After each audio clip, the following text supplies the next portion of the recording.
তুমি আমাকে মেঘ ঢাকবার যে বইটা দিয়েছিলে, একদিন আজ খুলতেই দেখি তার মধ্যে এক কোমর জল। পরের পাতায় গিয়ে সে এক নদীর অংশ হয়ে দূরে বেঁকে গেছে। আমাকে তুমি উদ্ভিদ ভরা যে বইটা দিয়েছিলে, আজ সেখানে এক পাও এগোনো যাচ্ছে না। এত জঙ্গল, গাছগুলো এত বড় হয়ে গেছে যে মাটিতে আলো আসতে দিচ্ছে না।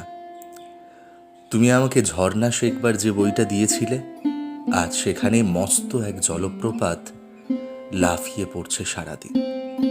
এমনকি তোমার দেওয়া পেজ মার্কের সাদা পালকটাও যে বইতে রেখেছিলাম, সেখানে আজ কত সব পাখি উড়ছে, বসছে, সাঁতার কাটছে।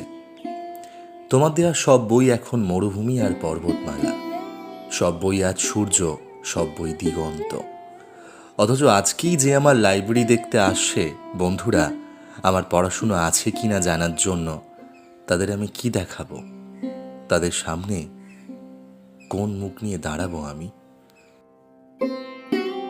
এতক্ষণ শুনলেন জয় গোস্বামীর প্রেমিক কবিতা, যে কথাগুলো হয়তো কোথাও না কোথাও গিয়ে আমাদের সবার জীবনের সাথে মিলে যায়। কেউ না কেউ তো তার কাছের মানুষটাকে নিয়ে একটা না একটা সময় প্রচুর স্বপ্ন দেখেছিল, প্রচুর স্বপ্ন সাজিয়েছিল, কিন্তু সেই স্বপ্ন কখনো পূরণ হয়নি।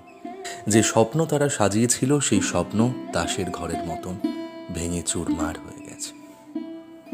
তাই তো প্রেমিক কবিতায় জয় গোস্বামী আমাদের সেই সমস্ত মনের কথাগুলোই খুব সুন্দরভাবে তুলে ধরেছেন। আজকের এই কবিতাটাই তোমাদের জন্য রইল, সেই সমস্ত মানুষগুলোর জন্য যাদের মন ভেঙেছে কিন্তু তারা ভেঙে পড়েনি, তাদেরকে ডেডিকেট করলাম। ততক্ষণ সবাই সাথে থেকো, সঙ্গে থেকো। দেখা হচ্ছে পরের ভিডিওতে।